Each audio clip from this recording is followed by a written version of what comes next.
আমাদের একজন মাননীয় সংসদ সদস্য আপনার কাছে অনুমতি চেয়েছে আমাদেরকে মুনাফিক বানানোর জন্য, মুনাফিক শব্দ ব্যবহার করার অনুমতি চেয়েছে। আপনি অনুমতি দেন নাই মাননীয় স্পিকার, এজন্য আপনাকে ধন্যবাদ। কিন্তু আপনাকে আমি স্মরণ করিয়ে দিতে চাই, 91 সালে মাত্র 18 জন সংসদ সদস্য নিয়ে জামাতে ইসলামী তাদেরকে নিঃস্বার্থভাবে সরকার গঠন করার সুযোগ করে দিয়েছিল।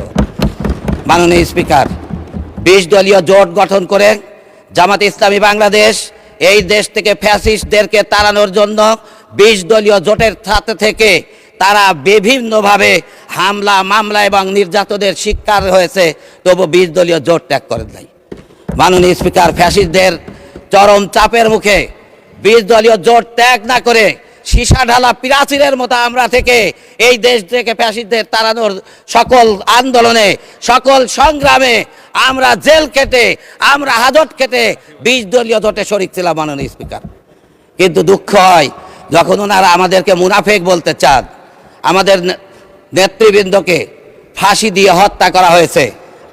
আমার মনে হয় যদি আমরা 20 দলীয় জোটে না থাকতাম আমার নেতাদেরকে ফাঁসি দেওয়া হতো না। জামাতে ইসলামীকে নিষিদ্ধ ঘোষণা করা হয়েছে। যদি আমরা 20 দলীয় জোটে না থাকতাম মাননীয় স্পিকার, জামাতে ইসলামী বাংলাদেশ থেকে নিষিদ্ধ হতো না। আমাদেরকে আমাদের দলীয় প্রতীককে কেড়ে নেওয়া হয়েছে। আমরা 20 দলীয় জোটে না থাকলে আমাদের প্রতীককে কেড়ে নেওয়া হতো না মাননীয় স্পিকার।